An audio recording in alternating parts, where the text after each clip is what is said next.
The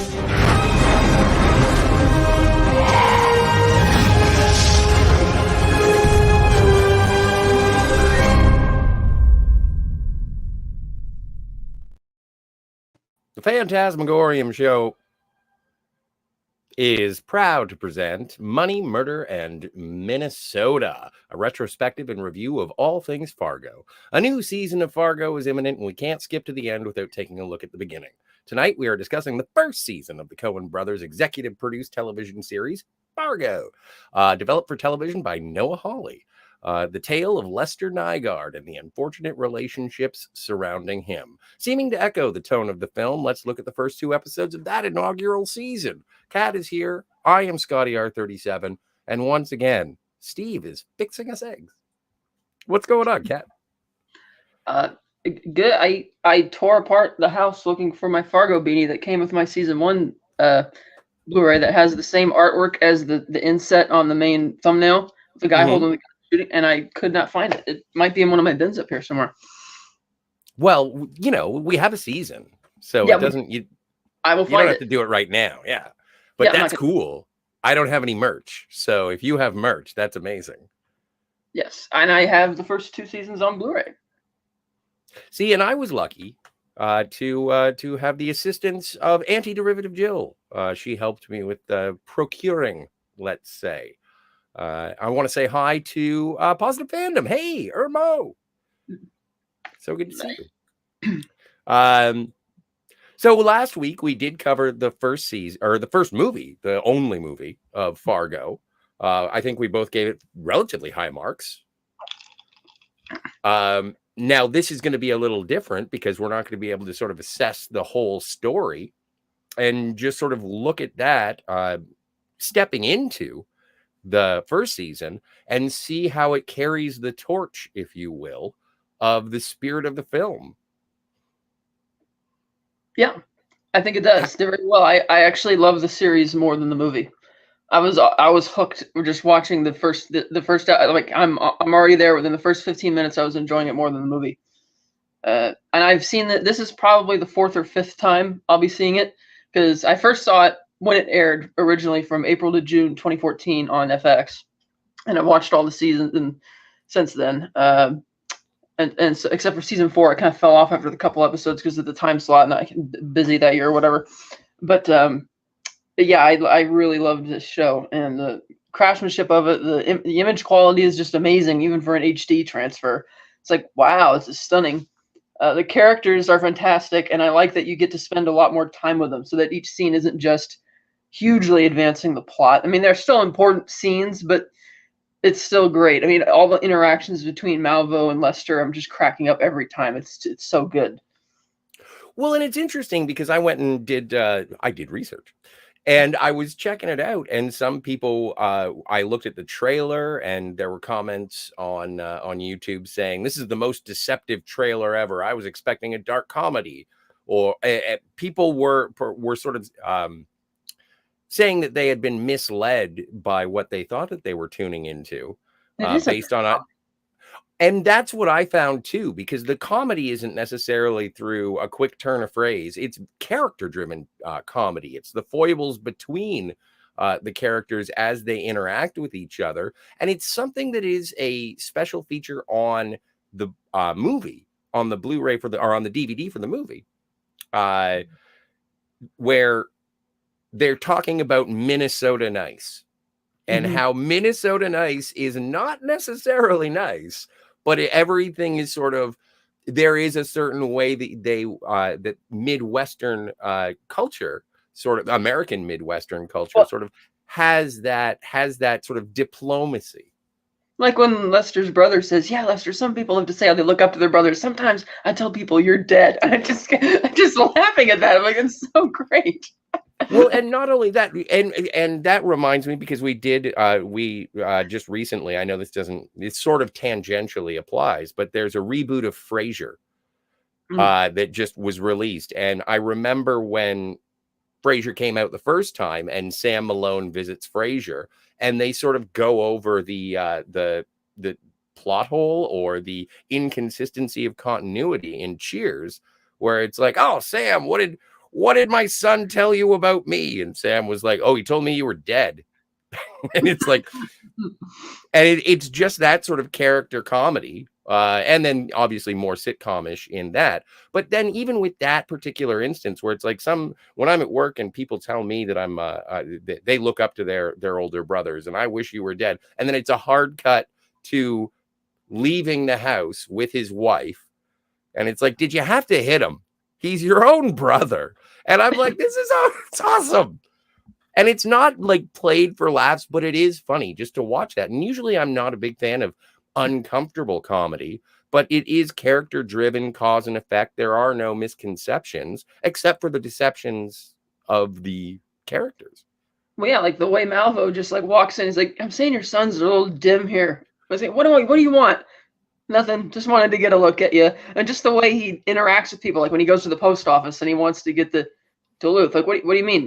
Duluth. And I'm like, okay, this character, it's like deadpan, but it's really funny. And it's like, this is clearly drawn from Anton Chigurh from No Country for Old Men. The way he interacts with people is hysterical in that movie as well. But it's not really meant to be. But the way, like when he's trying to get the old man to just tell him when the place closes and he just keeps going on and just can't take it anymore. And that's kind of what Malvo does. How he just goes around and messes people just for fun.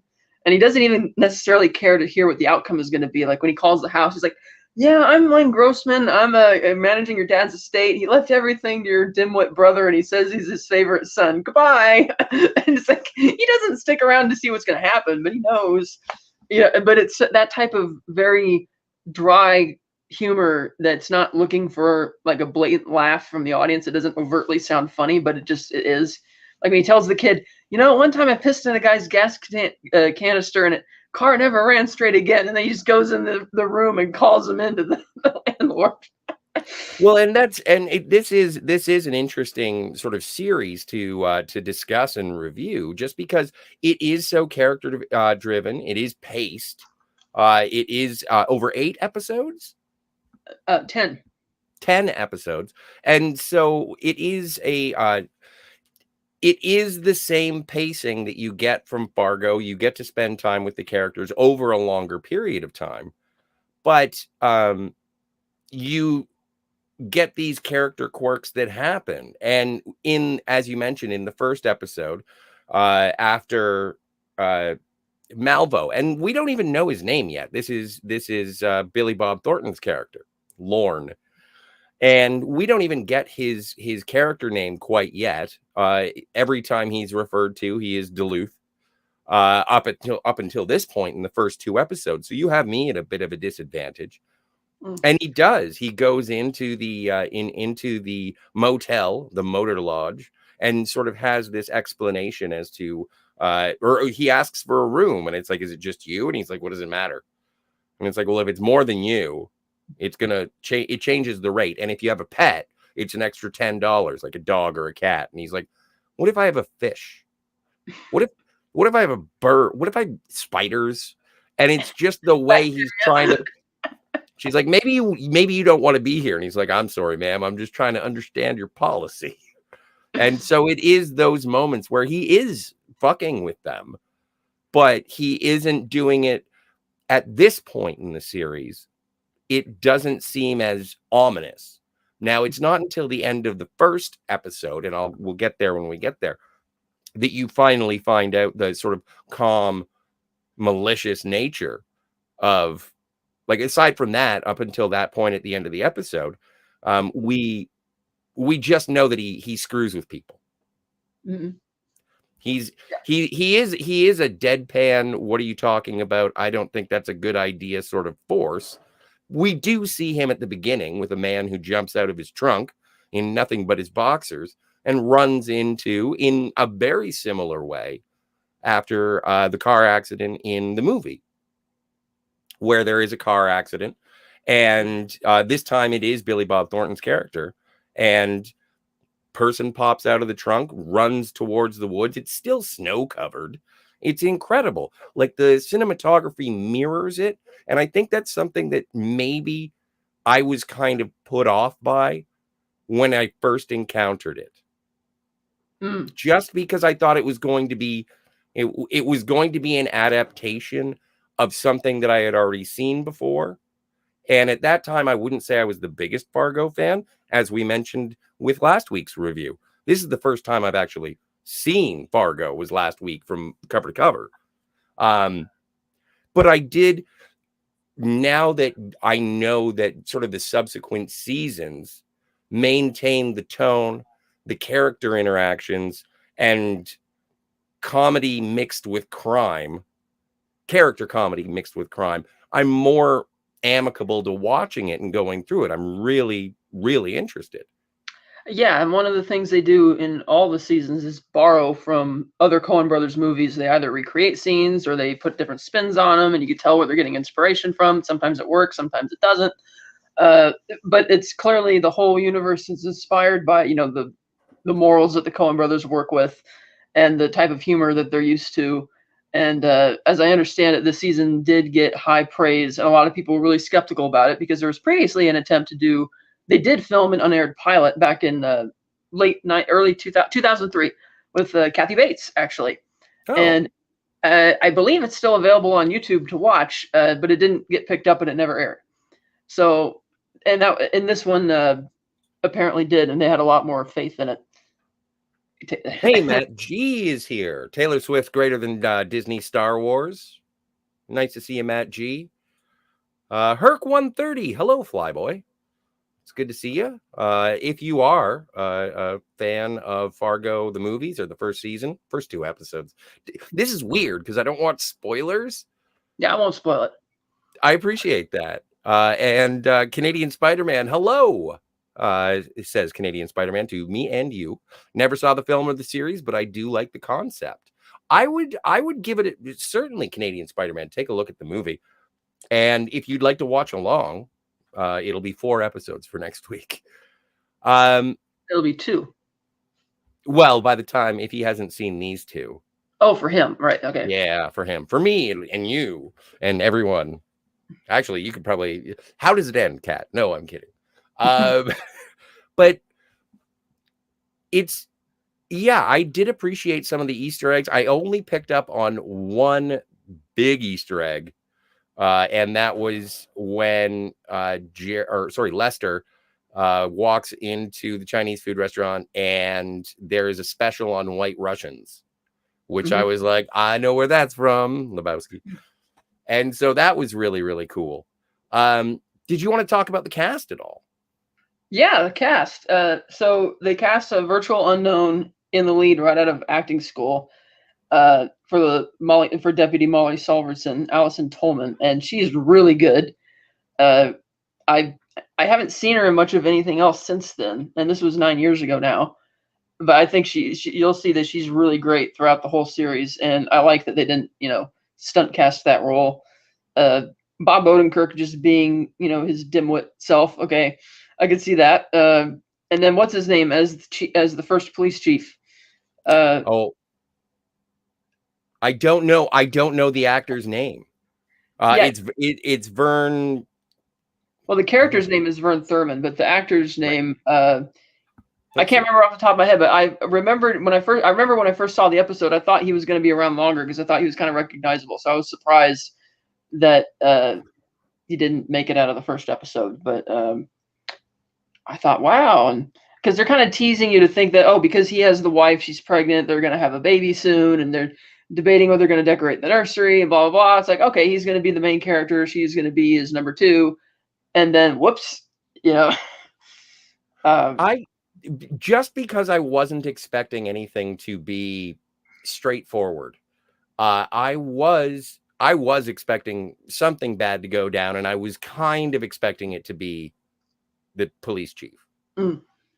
And in a similar way that Fargo sort of sets up the difference, the countermeasure between Jerry and his wife, Jerry and Jean, and then you have Vern and his wife in this. And it's an interesting twist because it's the wife who's pregnant and it kind of mirrors. But by the end of the episode, it's something horrible that happens to the loving couple and something that is just through circumstance, the actions of Lester that throw everything asunder.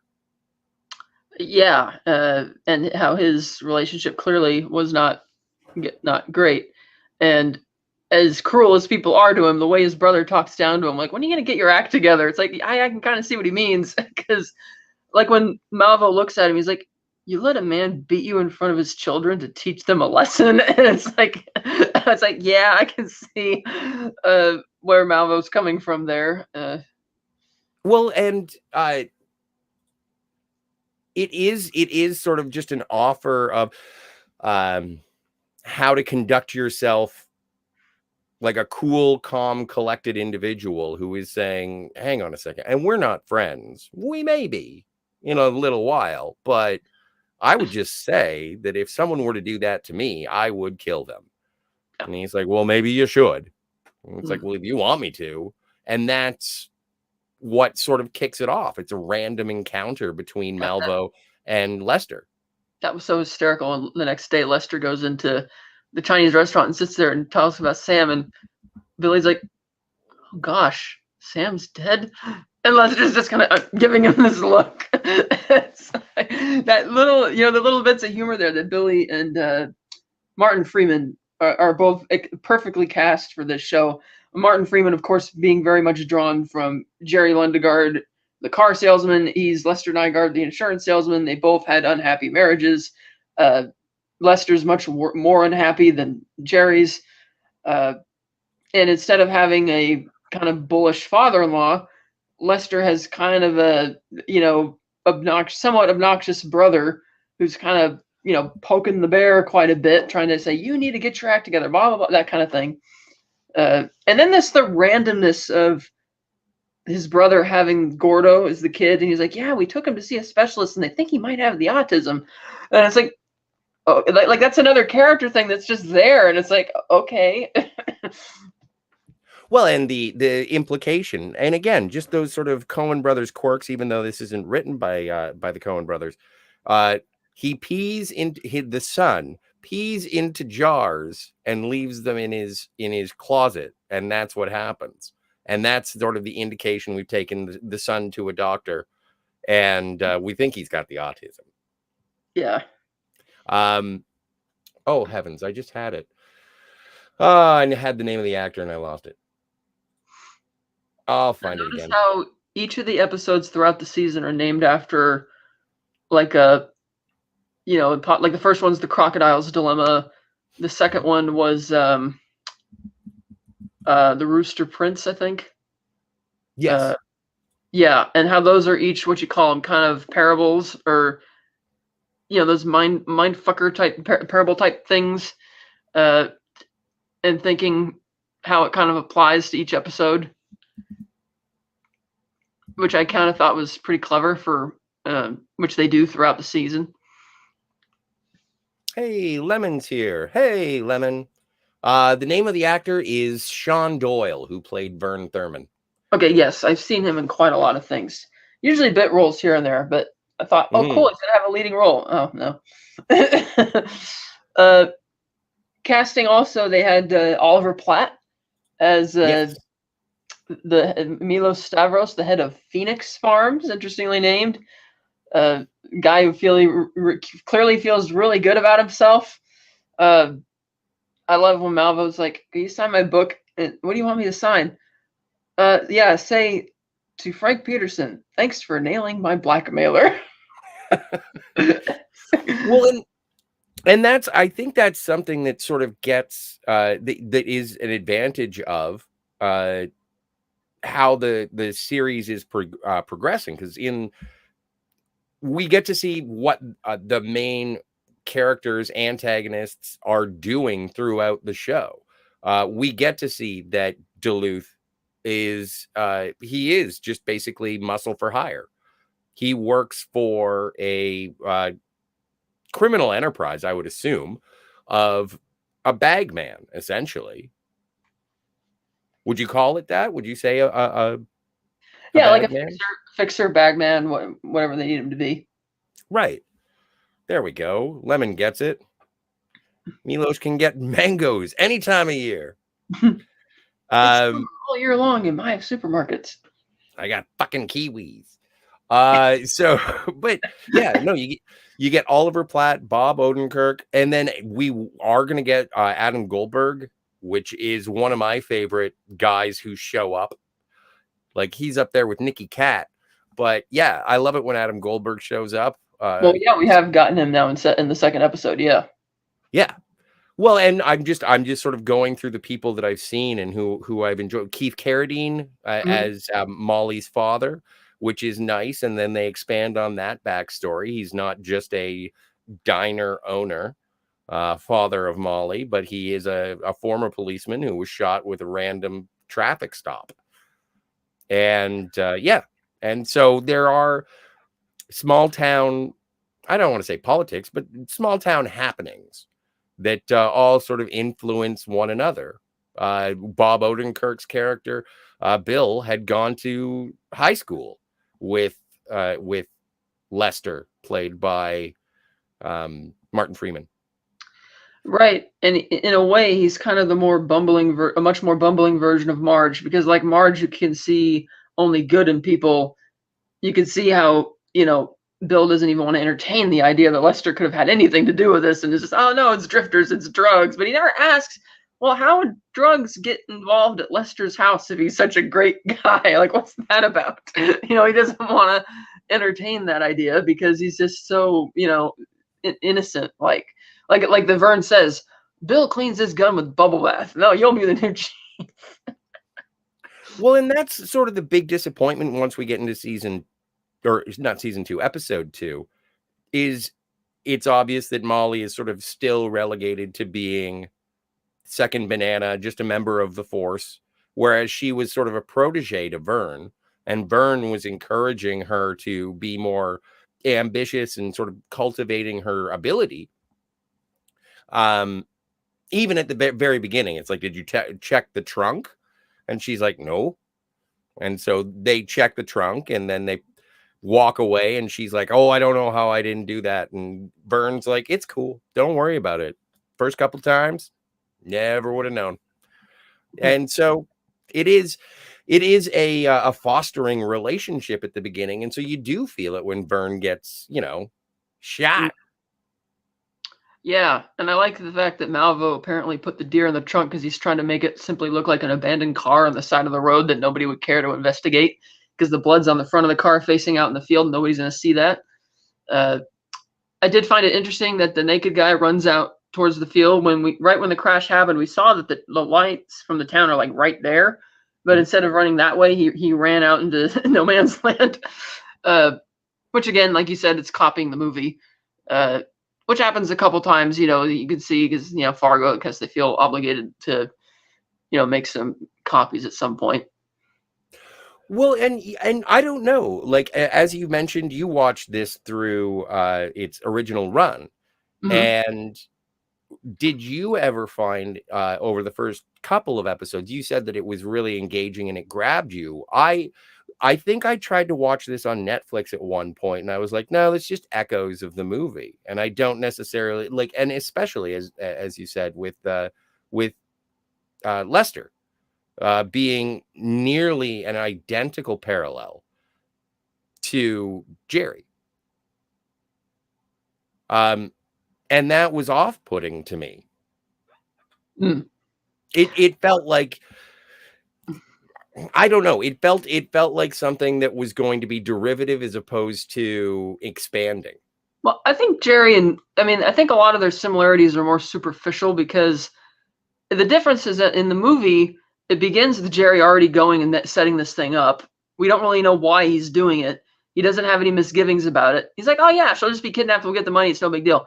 Whereas with Lester, it's like a process. He's like a guy who's been bullied by his high school bully. He's emasculated constantly and put down by his wife, by his brother, by other people in town talking about him. Even his friend Bill, who thinks the best of him, he's even humiliating him in front of Molly, talking about how, oh yeah, Sam used to rally on him all the time and threw him in a big, oil drum and threw him. So with Lester, it's like they're poking the bear and hitting it all around at the same time, and he snaps. And you could tell in the basement when she finally, crosses that line, he snaps and he hits her, and he's like, oh shit, like he can't believe like he actually did it. And then when he goes through with it, he's like, oh Jesus, oh gee, and because he knows he has to at that point. It's like there's no way out of it. Whereas Mhm. Jerry didn't seem to have any moral misgivings about it. And even when he saw the plan going to shit with people dying, he was just be like, oh geez, and be kind of worried, but he wasn't. He didn't seem to morally care about it. Like he abandoned his kid just to take off and leave him behind, and I'm gonna go save myself type of thing. Whereas I feel that Lester was kind of really pushed to that point. Yeah, and absolutely, it is unfortunate, and the only reason that everything sort of rolls the way that it does is because of the meeting with Lorne. Mm-hmm. If they hadn't crossed paths in that hospital, then the idea never would have come, and nothing further would have happened. Like he would. So again, with the emasculation from his wife, who is like, oh, I married the wrong Nygaard. And also, it does have some 2014 racial slur drops to drive a point home. I don't know if you would be able to do that on network television. I haven't watched Yellowstone or anything, so I don't know what happens if they're dropping hard R and words. But he goes, he tries to do something. He's told he doesn't make enough money. His brother just got promoted. Then he goes and meets up with Sam Hess, that son of a bitch, Mm. just the big high school bully who continued to bully within the town. They both grow up, they never left. And even the bully more successful than he is, so he feels like a small man. And Martin Freeman is a small man in stature. Mm. And all of these things just sort of wind up. And so after he is sort of spooked into running into a window pane and breaking his nose, he goes to the hospital and is given basically what I'd like to call a manosphere pep talk. Like it is one of, what, if you really want to be a man, this is the way you be a man. And so he does the only thing that he knows how to really wrap his hands around. Well, no, after that, he goes to dinner at his brother's place and gets, physical with his brother. They go home and he tries to fix the washing machine, which his wife had been complaining about previously. And he says, I think I got it. Oh, fingers crossed. And it just starts rattling all over the place. And then she's like, you killed it. And then she starts getting really nasty about you can't even look at me when we make love. And it's like, that's you're the one who doesn't look at me. That's right, because I'm imagining a real man. And so like all of this is just mounting and mounting through the episode. And so he says, take it back, and she says, I won't. And then she goes deeper and deeper, and he says, you take that back. And it is like Jerry, or sorry, it is like Jerry, but he goes to the point where it's like, you take it back, and pulls a hammer, and she says, what are you going to do with that? Bonk on the head. And then blood starts coming out. And without any recourse, no idea what to do after that, he just starts wailing on him. I did not expect that to be the thing that was going to happen. I figured that it was going to be Billy Bob Thornton who was going to, take care of business. Mm. Well, like you have, he's got that suitcase with all the different tapes in it, and he's listening to Lester's tape of him calling him, asking for help. Now it's funny when he calls the motel, I need help, I did a bad thing. This is the Motor Inn Hotel. Yeah. And he's like, okay, he's clearly an idiot. But it's funny because when he meets Malvo the next day at the restaurant, Malvo's like, we used to be gorillas, kings of the animal kingdom or whatever, and you're more of a man today. You have more control of your life now than you were ever. And by the end of the second episode, we kind of see that where he, he's preparing for like the funeral or whatever, and he goes into the bedroom and he's pretending to cry, like trying to cry into her, her sweater, because he's already feeling a bit free from it, which he clearly didn't expect to feel initially when he killed her. But now he's like, wow, it's like a relief that he doesn't have to go home to that all the time. And now that Sam's dead, his other bully, oh wow, gone. So that's two big sources of stress out the window. And because his brother's now so sympathetic to him, he's not going to push him around as much anymore. So things are turning up for Lester, For now. Oh yeah. Well, and that's the other interesting thing, is that there is no crime unfolding. So far, there is no crime unfolding. The crime has been done within the first episode. You find out what happened. And it seems that that particular crime, with the people who have been involved, with Sam being a owner of a trucking company, and it's a cutthroat world in regional trucking, and the people who are involved in that trucking company, people from Fargo are sent, who are and that's when we get to Adam Goldberg and his I don't want to say sidekick, partner, who's deaf, which is an interesting. I don't think they ever say their names in the series, but their character names are Wrench and Numbers. That makes sense. Yeah. But they're from Fargo, and when Malvo is speaking to Milos, he says our mutual friend, and so there are criminal concerns circulating, but we're just going to end up seeing how this ties up, as opposed to, like, I guess we're waiting for Lester to get his comeuppance, and we're going to find out who killed. Like, we know who killed everybody except for the first guy. The first the guy? Naked guy in the back of the truck, or in the trunk. Oh no, he froze to death in the woods. He wasn't right, shot. but why did Malvo have that guy? Do we know? Do we ever find out? We will. Okay, good. Like Bill said, he took Molly off the case. He says, "I'm going to make you the lead on the Naked Guy case," but he doesn't know, of course, that that's connected, and so we'll see how that brings things back around. But that's crazy cool. But yes, and then another character we haven't talked about is Colin Hanks as the police officer from Duluth. Yes, and that's such a great encounter where he's sitting there at the intersection, talking to his daughter on the radio. And for whatever reason, Malvo isn't trying to be careful, because he's in a stolen car, granted, and he just speeds or peels rubber around the corner. So he pulls him over, and he taps on the window, rolls it down, license and registration. Yeah, we could go that way, and I could tell you it's somebody else's car that I borrowed, and we'll see how that works out. Or you could just let me go. And it's like, why? It's like, well, because you're gonna it's like, oh, is that your daughter? Because he hears her on the radio. He's like, oh, how old is she? And he gets all upset, and he's like, well, once upon a time the maps used to say here there be dragons, but they don't anymore. But that doesn't mean the dragons still aren't there. So you're gonna ask yourself why you chose not to go down a particular road on a particular night, and thank your lucky stars every day that you were able to go home, keep raising your daughter, because you chose not to go down this road. And he just scares the hell out of him, so he just kind of lets him go, and he just drives off. And of course, the next day at the police briefing, he finds out from the license plate that was the stolen car from the double homicide at the Nygaard residence. And of course, he keeps his mouth shut about it. And his chief just, oh, you got to be on, pet patrol or animal control duty for the day. Well, yeah, and again, and Colin Hanks' character being Gus Grissom. Gus Grissom? Gus Grimley. Gus Grissom is a very different individual. That's a very different character. A person, actually. And so, but yeah, and you find out his relationship with his daughter. The mother is there's no mother. I don't know we'll find out later. And he lives in an apartment block and is teased by his neighbor. Does he peep, or is he teased? We don't know. Well, but she kind of looks at him and notices when she's like serving her daughter dinner, and she looks up and kind of gives him this, like, she's not upset by it or anything. Mm-hmm. So it's kind of like, what's going on here, Oh, Euler Greg is here. Hello, Euler Greg. Hello. Big ups. Cheers.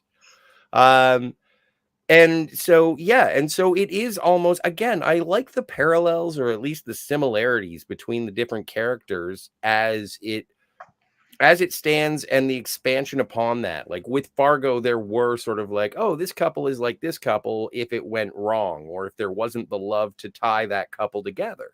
There are good liars and bad liars, confident men and milquetoast men, intelligent women and whores. Like, they're all over the place. Like, we have Kate Walsh as Sam Hess's wife, that with the two dim children, and she's like, I'm glad he's dead, and I'm going to sing at his wedding, or at his funeral. Different thing.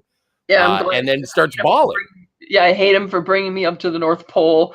And Mom, you shouldn't talk about Dad that way. And then when the kid goes outside and after getting that phone call, he taps his brother's shoulder, comes out and he gets a hockey stick. I'm like, oh my god! And when that's just casually going on, Molly just snaps into action and goes after it, tackles him, and the mom just laughs. She's like, yeah, it's funny, typical bullshit for the dimwits. Well, and after Malvo calls and to fuck with the kids and says, "Oh yeah, no, your little brother is gonna get everything." So he goes out with the hockey stick, beats the hell out of the younger brother, and then Molly runs out and tackles the kid, and just like she's proactive and doing shit. It's awesome. Yeah. But I like the character moments. And I do like how I don't know, maybe I was. Obviously, there's not so much swearing. There's not so much cursing. It being, it's FX. It's an FX show, so it's kind of cable. But there's not like they don't say fuck. But like when Vern gets shot, there's a fountain of blood. Oh yeah, and the stylization of beating Lester's wife to death with the hammer is really well shot. The people like the after effects, you see the pools of blood, and you see the blood specifically splashed on that poster on the wall that says, "What if you're right and everyone else is wrong?" And it shows all the goldfish swimming left and him as the red one swimming right. Now it's covered in blood. And you notice that through his house too. He's got these little mantras like that hanging through the house. Live the life that you want to imagine living, and the pick-me-ups for himself, which further emphasizes how he's been trying to deal with the way everybody treats him for so long. Well, and that's it reminds me when I go over to like newlyweds houses or young couples houses. Either that or people who just move into a new place and they have like the live, laugh, love. Yeah. Oh, yeah. If you can believe, you can achieve kind of thing. Don't tell me you're going to bring me one of those motivational posters, Kat. No, I'm not. Okay. The parable. All right. Thank you. But it's and I really like the exploration and the time that it's going to take. Again, Oliver Platt showing up is incredible.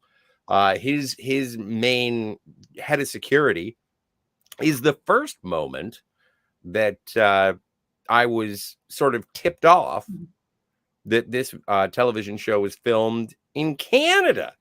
Yes, it was. This is a Calgary, Alberta, Canada show, which I thought was hilarious because basically, what are you gonna get a snowy location if you're not in the Great White North? I did also notice a regional bank, and I was like, hey, neat. Edge of Time is here. Hail to Edge of Time. Basic Bees. I don't understand the reference. The whole series, I believe, is filmed in Alberta, Canada. It makes sense. Usually they do these things in blocks, like a 3-month shoot or something like that. I wonder. I'd love to hear about the production of it. But again, I'm sort of afraid to go through the sources just because it is a television show and I don't want to be spoiled. Oh, by the way, as we go through we're going to do 2 episodes at a time leading up to November 21st. Yes. And so we'll be spoiling in 2 episode blocks. So if at 40 minutes into this particular broadcast, you're wondering, yes, there will be spoilers for these 2 episodes. So I looked it up, and The Crocodile's Dilemma, which is the name of the episode, is a paradox. The premise states that a crocodile who has stolen a child promises the parent that their child will be returned if and only if they correctly predict what the crocodile will do next. Eat the child. The transaction is logically smooth but unpredictable. If the parent guesses that the child will be returned, but a dilemma arises for the crocodile if the parent guesses that the child will not be returned. In the case that the child will not be in the case that the crocodile decides to keep the child, he violates his terms. The parent's prediction has been validated and the child should be returned. However, in the case that the crocodile decides to give back the child, he still violates his terms, even if this decision is based on the previous result. The parent's prediction has been falsified and the child should not be returned. The question of what the crocodile should do is therefore paradoxical, and there is no justifiable solution. It serves to expose some of the logical problems presented by meta-knowledge. Interesting. That is interesting. And somehow that applies to this episode. I had done a deep dive a long time ago, but I can't remember exactly how that one applies. How that pans out? Well, let's see. Let's see. I like this idea a lot. Okay, let's see. Okay, let's see. Here's one. The Rooster Prince is a story where a prince goes insane and believes that he is a rooster. He takes off his clothes, sits naked under the table, and pecks at his food on the floor. The king and queen are horrified that the heir to the throne is acting this way. They call in various sages and healers to try and convince the prince to act human again, but to no avail. Then a new wise man comes to the palace and claims he can cure the prince. He takes off his clothes and sits naked under the table with him, claiming to be a rooster too. Gradually, the prince comes to accept him as a friend. The sage then tells the prince that a rooster can wear clothes, eat at the table, etc. The Rooster Prince accepts this idea and step by step begins to act normally until he is completely cured. Wow. Well, do you think that applies to Lester's brother's son, his nephew? Perhaps, because he's certainly out there. Well, he is out there, but there is something I don't know. This is something that I would definitely have to do more investigation just in regards to the titles of the episodes for these specific stories. I wonder, and are these Jewish parables that you mentioned? Yes, this one's a Jewish parable, and it says it represents a simple Jewish person who has forgotten his true self, and the sage represents a Hasidic Rebbe who is not a rabbi, but a Rebbe who has the cure for his soul. Rather than condemn the simple Jew for being non-religious, the Rebbe descends to his level to meet him where he is, then show him how to return to God step by step and in a manner that he can accept. Interesting. That is interesting. Just in terms of the nature of the titles of the episodes, I wonder if these parables are self-contained to the episodes themselves, or if they lead into each other as a whole. Now there is a billboard or a vehicle. It's either an ad on the side of a car or like a truck, or a shipping container outside of Gus Grimley, his apartment building, and it was a advertisement for all of your Jewish needs, and it's like a outside of his place, and so that's interesting that they would include that. And again, with the writing of this being a Coen Brothers production, and again, like Noah Hawley is from what I understand, a rather competent showrunner. He did the Hannibal series, if I'm not mistaken. And he was at one point attached to do a Star Trek movie, but then that fell through. But no, that is interesting. It is, and there are ways to tie it in, but that's a more deeper dive that I forgot about before I watched it because I hadn't thought about the titles for so long. Well, and it's my mistake, my shortcoming in this regard is just because I'm being taken away with the story, and as I said, I'm a little hesitant to get a little too deep divey on each episode because I don't know what's going to spill over into the spoiler territories of what's happening with everything. Maybe I should just plow through and we can do the two at a time for the show, and then I can figure out which parts. Do you think maybe, I don't know, we've never really talked about how to make this is show notes. But I find it so far I'm having an interesting time with it. Now we do get Numbers and what's his name? Numbers and Wrench. I don't know who is who. But there's a deaf guy and Adam Goldberg, a bearded short man and a tall fringe jacket wearing hearing impaired man. And they are sent from Fargo to find out what exactly happened to Sam Hess. And their first place to go is where Sam Hess was killed, which is an interesting situation. When Duluth finds, so when Billy Bob Thornton, because we keep going back and forth because I haven't been really introduced to Lorne by name, when he is he's finding out what's going on with Sam Hess, he goes to a strip club. And so Sam, being a boorish truck magnate or small-time truck business owner, he goes to a strip club and starts fucking a stripper and gets stabbed in the back of the head. Yep. By Malvo. By Malvo, Lorne, Duluth, all of these people. And so anyway, Wrench and Numbers head to the same strip club, and they say, so would it happen to be, because they get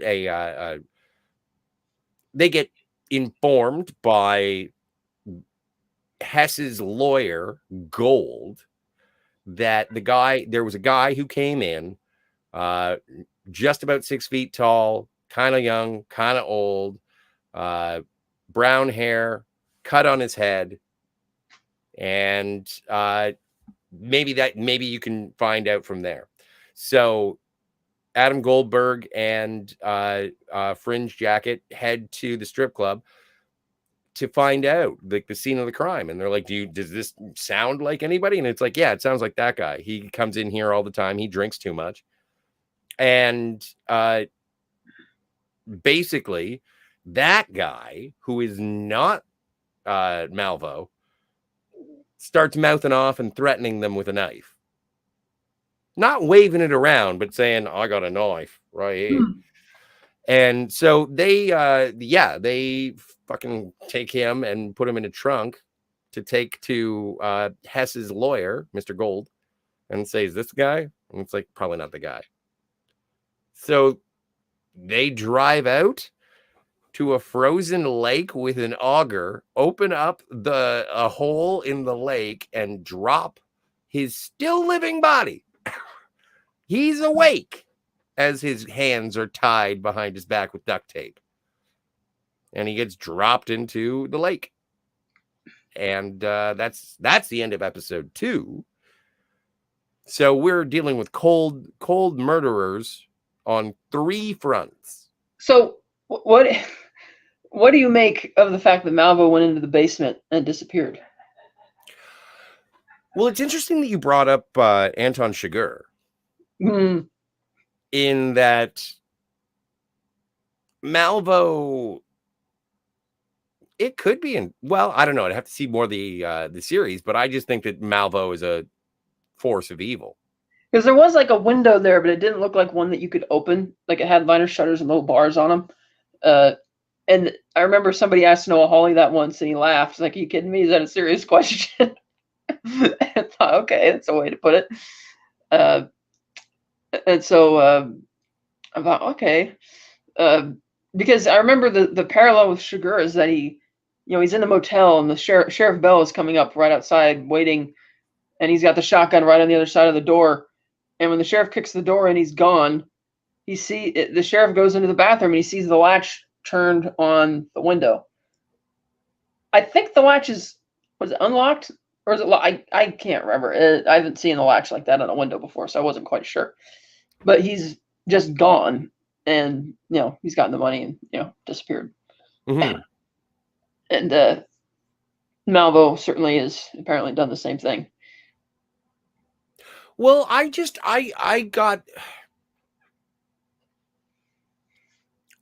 the idea that I thought he just sort of blended into the shadows for a minute, and we were going to see some sort of escape. But I was trying to think of where he would act, like, because then the cops would be there and they'd be all flashlights in corners and stuff like that. So I don't know. But again, it's sort of like that. It's that Anton Chigurh. He is just a force of evil, or he's just that good. In all of the excitement, we missed him. Although when it comes to storytelling and movie making, I don't like when you create mystery based on withholding information from the audience. But if you're trying to make a force of evil, the question becomes, well, then who did any of this? But the relationship is there. We've met, and there have been witnesses to Malvo in the hospital. So I'm not sure. I'm okay with that level of mystery. I also thought it was funny that when Stavros hires Malvo to solve the or Frank Peterson, the minister, to solve his blackmailing operation, he gives him the note, and he's like, $43,613. It's a weirdly specific number. He's like, I don't know, maybe it's a student who has to pay off the loans. Well, what's the money he's talking about? I don't know. It doesn't matter. Just find the guy, make him go away. He's probably my wife. She hates me. We're getting a divorce. And I'm thinking, and she just wants that little amount of money. I'm pretty sure you're worth a lot more money than that, but he's not even like remotely interested. Whereas for some reason his right-hand man is just like this big, asshole who just can't stand the idea that they brought in an outsider from your big city connections to do the job. And then Malvo solved the case in 2 minutes, and he's trying to figure out where the money would have come from. He's like, "Oh, Stavros didn't have any money." It's like, well, then where did the money come from for all that? Oh, we don't know. And yet the dimwit fitness trainer, played by Glenn Howerton of Always Sunny, who has way too much spray tanning for somebody who lives up in Minnesota, because you're not fooling anybody. And it's like, oh, you did it. Well, and we'll see how quickly that. Well, you already know. But I am looking forward to finding out how that plays out. Although it just seems like another entanglement for Malvo to sort of reveal himself to the people around. But he seems meticulous to a certain extent. And again, if we are to believe that he is a force of evil, then I hope he doesn't end up being clumsy, and we'll see. My speculation means nothing, because as it's been presented so far, I don't feel badly that I've let it go for this long. I'm always excited when I can see something new. And I'm glad that this is something that is showing up. And as always, aside from yourself for having these conversations with me, big shout out and thank you to John Hamm, who is the reason that we're doing this in the first place, because he will be in season 5. Yeah, I think it's a good idea if you only watch them once a week for the show, because I already know everything that's going to happen. You don't, and that makes it kind of a funner dynamic. Plus, it gives you more to think about as the show kind of unfolds.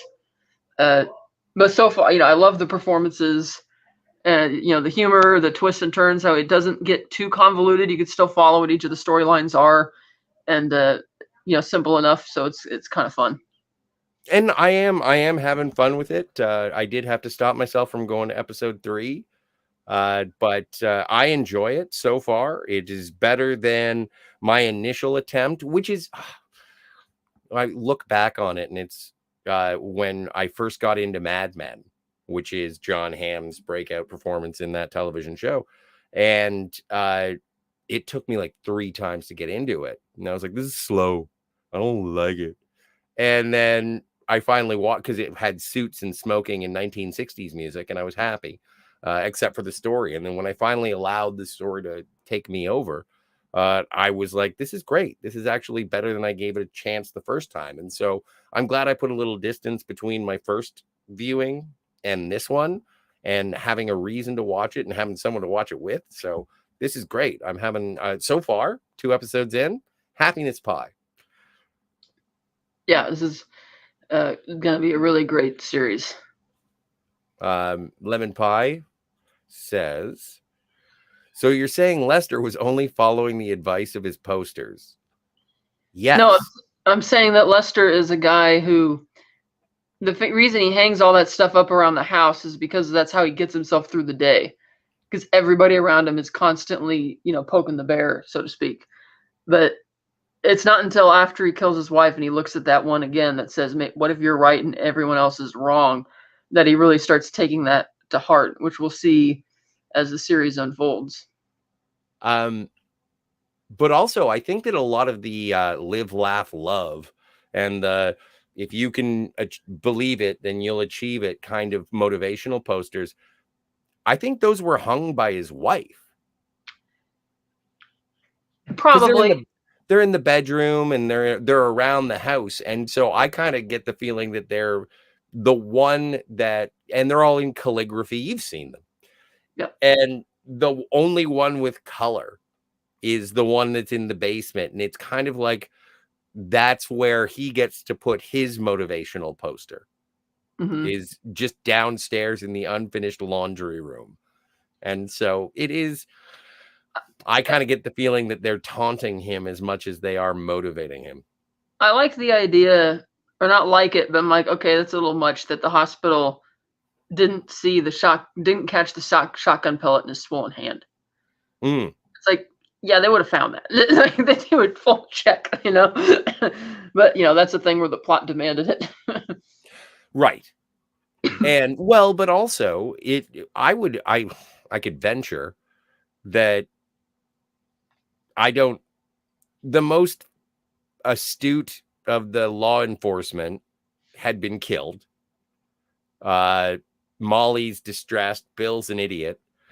And the people at the hospital are just trying to patch him up. And also, I would assume that there are a lot of people in town that just see Lester the same way that everyone else sees Lester, is just a little guy who got bullied and was always passing out based on blood. Right. I meant like they would see that in a check. And check it. Do you think that the bullet's still, or the pellet's still in his hand? It is. That's why it's getting like pussy and infected, because it's still in his hand. Oh, okay. It got stuck in there, and the reason he doesn't want to tell anybody, because that means it would contradict his story about where he was at the time the shooting happened. This is true.